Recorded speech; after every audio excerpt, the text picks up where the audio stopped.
So yes, my dear ladies and gentlemen, I am back with the movie called Level Cross. Asif അലിയുടെ ആ കരിയറിൽ ഒരു പൊന്തൂവലായിരിക്കും ഈ ഒരു ക്യാരക്ടർ. എടുത്ത് ഒരു സംശയം വേണ്ട. നിങ്ങൾ സിനിമ കണ്ടിട്ടുള്ളവരാണെങ്കിൽ തീർച്ചയായിട്ടും you will agree with me. കാണാത്തവരാണെങ്കിൽ go ahead watch this movie. 100% recommendable and 100% വെറൈറ്റിയാണ് ഈ ഒരു കഥ സിനിമ. പണ്ട് കാലത്ത് ചെറുപ്പത്തിൽ എവിടെ ഇങ്ങനത്തെ കഥകളൊക്കെ ഹോളിവുഡിൽ നമ്മുടെ HBO-ലും സ്റ്റാർ മൂവീസിലൊക്കെ വന്ന് പോയിട്ടുണ്ടായിരുന്നു. പക്ഷെ ഇപ്പോൾ ഹോളിവുഡിൽ ഇങ്ങനത്തെ കഥകളൊക്കെ ലൈക്ക് ഔട്ട് ഓഫ് സ്കോപ്പാണ്. സോ വെൽ ഡൺ ഡയറക്ടർ ഇങ്ങനത്തെ ഒരു കഥ എടുത്തിട്ട് അത് ചെയ്യാൻ കാണിച്ച ഗഡ്സ്. ആൻഡ് മോറോവർ ഡയറക്ടറിൻ്റെ ആദ്യത്തെ സിനിമയും കൂടിയാണിത്. Debut cinema പൊളിച്ചടക്കിയിട്ടുണ്ട്. നൗ ഇതിൽ തുടക്കം മുതൽ അവസാനം വരെ 3 ക്യാരക്ടേഴ്സേ ഉള്ളൂ. Asif Ali, Sharafudheen and the one and only Amala Paul. And ഇതിൽ ആസിഫ് അലി തൻ്റെ കഥ വിവരിക്കുമ്പോൾ എസ് ജോർജ്, ആസിഫ് അലി അഭിനയിക്കുന്ന ക്യാരക്ടറിൻ്റെ പേരാണ് ജോർജ്.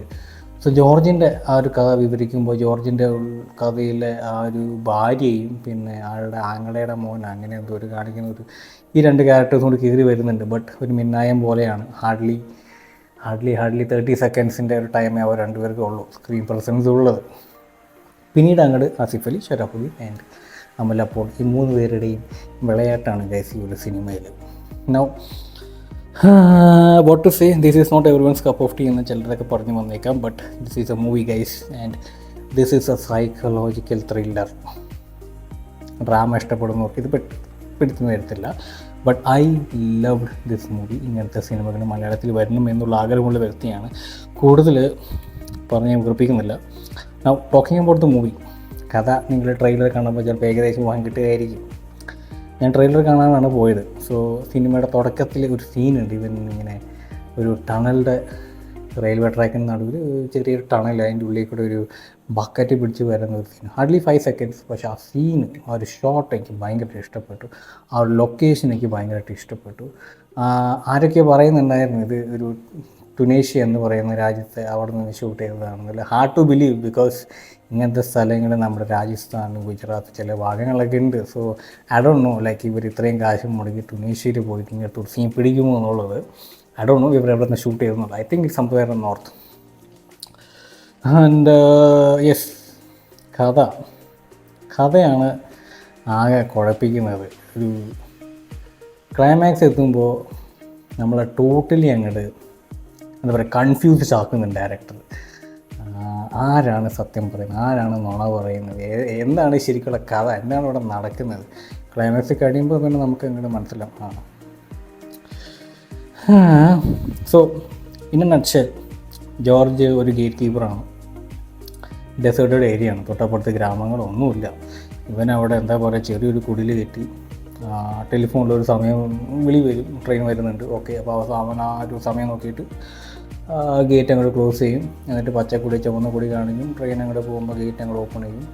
സോ ദിവസേന 3-4 ട്രെയിൻ എന്തോ വരുന്നു, അങ്ങനെയൊക്കെ എന്തൊക്കെ പറയുന്നുണ്ട് കക്ഷിയോടെ. അധികം പണിയൊന്നുമില്ല.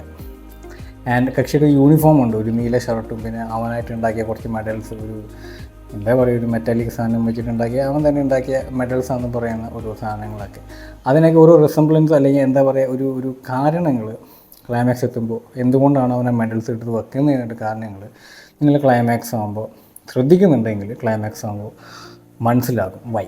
കാരണം തുടക്കത്തിലെ മൂവിയിൽ സ്റ്റാർട്ടിങ്ങിൽ അവന് 4-5 മെഡൽസായിട്ട് കാണിക്കുന്നുള്ളൂ. But end of the movie അതിൽ 2 കൂടി ആഡ് ചെയ്യുന്നുണ്ട്. സോ എന്തുകൊണ്ടാണ് അത് 2 ആഡ് ആവുന്നതെന്നുള്ളത് പടം അവസാനിക്കുമ്പോൾ നിങ്ങൾ അറിയും. അപ്പോൾ ഇങ്ങനത്തെ ചെറിയ ബ്രെഡ് ക്രംസ് ഒക്കെ ശ്രദ്ധിക്കുക. അതൊക്കെ നല്ല രസമായിരിക്കും. കാരണം ഇതൊക്കെ ഇങ്ങനെ ഡോട്ട് പോലെ ഇങ്ങനെ കണക്ട് ചെയ്തിട്ട് കാണുമ്പോഴാണ് സിനിമയ്ക്ക് ഒരു സുഖം കിട്ടുന്നത്. സ്ക്രിപ്റ്റ് റൈറ്ററിന് പ്രത്യേക റോളൊന്നുമില്ല. ഇതിൽ ഏറ്റവും കൂടുതൽ വേർത്തൊലിച്ചിരിക്കുന്നത് ആസിഫ് അലി തന്നെയാണ്. കക്ഷി ആ ഒരു ക്യാരക്ടറിൻ്റെ അടുത്ത് കാണിക്കേണ്ട ഒരു ഇതുണ്ടല്ലോ. കാരണം ട്രെയിലർ കാണാതെയാണ് ഞാൻ ഈ സിനിമ കയറിയത്. ആൻഡ് ഫസ്റ്റ് ഹാഫിൻ്റെ പകുതി എത്തിയപ്പോഴേക്ക് എൻ്റെ മനസ്സിലൊരു ഊഹം, ആസ് എൻ ഓഡിയൻസ് എനിക്ക് തോന്നിയത് ഇതൊരു മിനി ആടുജീവിതമായിരിക്കും. ആൾ മാക്സിമം ആളുടെ കരച്ചിലും വീഴ്ചയിലൊക്കെ കാണിക്കും.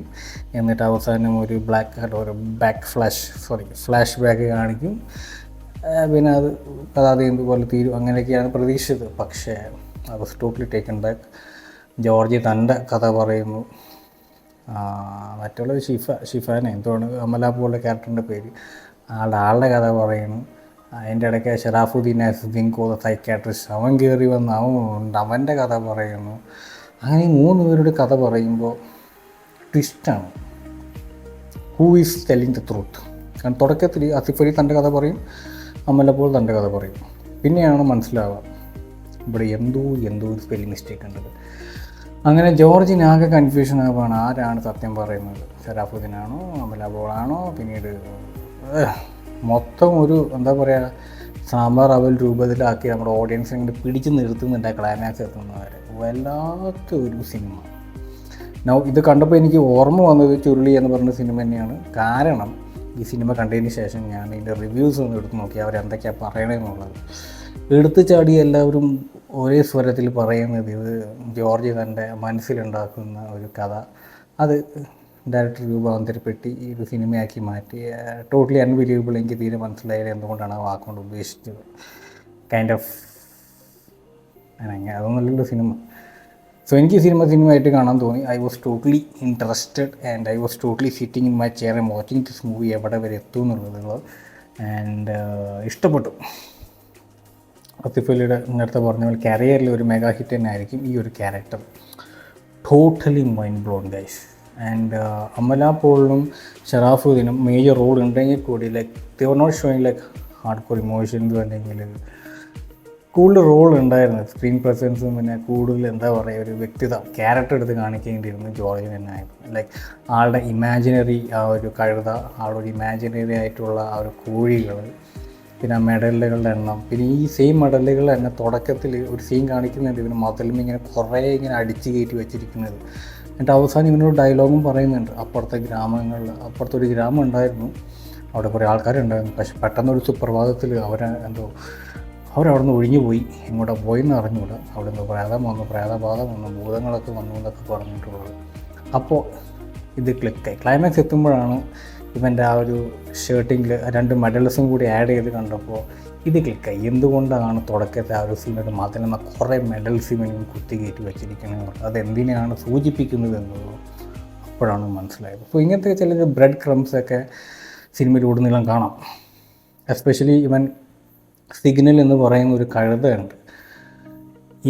ഇവൻ സിഗ്നലിട്ട് സംസാരിക്കുന്ന ആ സീനിൽ മാത്രമേ കഴുതനെ കാണിക്കുന്നുള്ളൂ. എന്നാൽ ചൈതാലി എന്ന് പറയുന്ന ക്യാരക്ടർ കയറി വരുമ്പോൾ എപ്പോഴൊക്കെയാണോ ജോർജിൻ്റെ അടുത്ത് വരുന്നത് ആ സമയത്ത് സിഗ്നലിനെ കാണുന്നേയില്ല. ഷോട്ടിൽ തന്നെ കാണുന്നില്ല, സിഗ്നൽ കാണത്തില്ല, കോഴികളെ കാണത്തില്ല.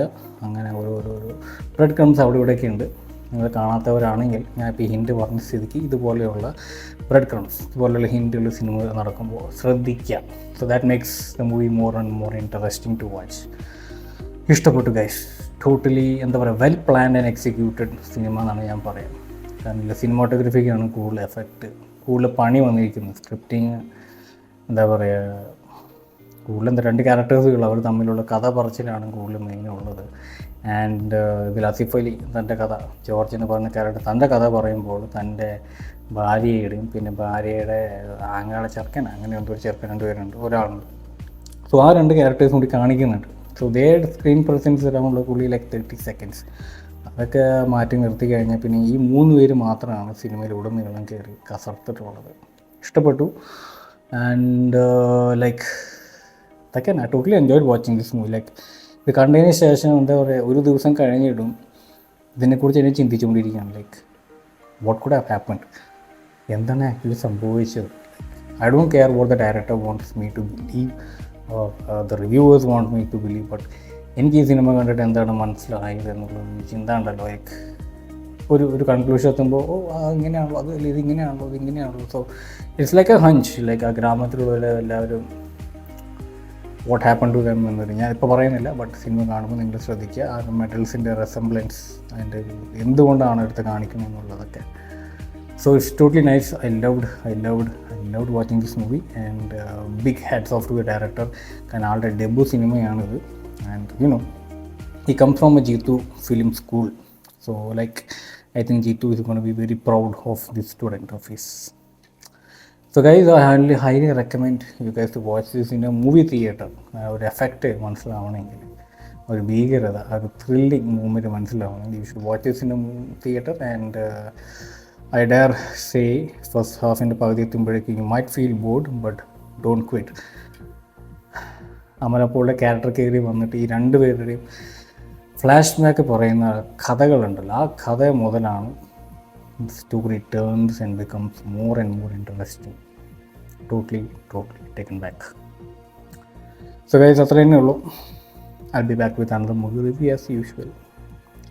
And I think ഈ ഒരു മാസം ലെവൽ ക്രോസ് ആയിരിക്കും സിനിമ തിയേറ്ററിൽ കയറി ആറാടുന്നുണ്ടാവാം. So guys, catch you guys in next movie review. Until then, stay tuned as usual.